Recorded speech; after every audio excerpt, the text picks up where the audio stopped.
നമ്മുടെ അയൽരാജ്യമായ നമുക്ക് യാതൊരുവിധ വിസ റിക്വയർമെന്റ്സും ഇല്ലാത്ത നേപ്പാൾ വഴി നമുക്കൊന്ന് ചൈന ബോർഡർ വരെ പോയി വന്നാലോ?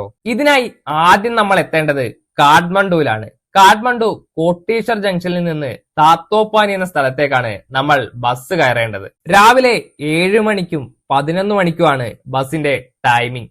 ഹില്ലി ഏരിയയിലേക്ക് പോകുന്നത് കൊണ്ട് തന്നെ ചെറിയ ബസ്സുകളാണ് ഇവിടേക്ക് ഉണ്ടാവുക.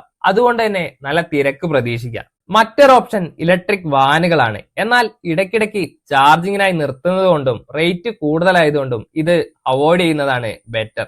ബസ്സിലാണെങ്കിൽ 6 മണിക്കൂർ നേരത്തെ യാത്രയുണ്ട്. 550 നേപ്പാളി റുപ്പീസാണ് ഇതിന് വരുന്ന ചാർജ്.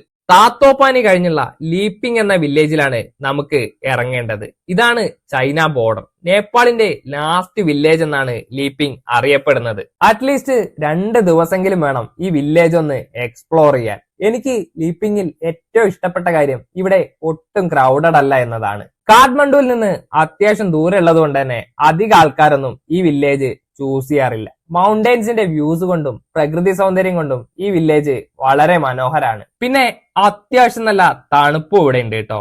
ABC-യിൽ ഞാൻ എക്സ്പീരിയൻസ് ചെയ്ത തണുപ്പ് -3 ആയിരുന്നു. എന്നാൽ ഇവിടെ -7 വരെ ടെമ്പറേച്ചർ ഡ്രോപ്പ് ചെയ്തിരുന്നു. ഇവിടെ നിന്നുള്ള റിട്ടേൺ ജേണി പിറ്റേന്ന് രാവിലെ 7 മണിക്കോ ഉച്ചയ്ക്ക് 2 മണിക്കോ കാഠ്മണ്ഡുവിലേക്കുള്ള ബസ്സിൽ പ്ലാൻ ചെയ്യാവുന്നതാണ്.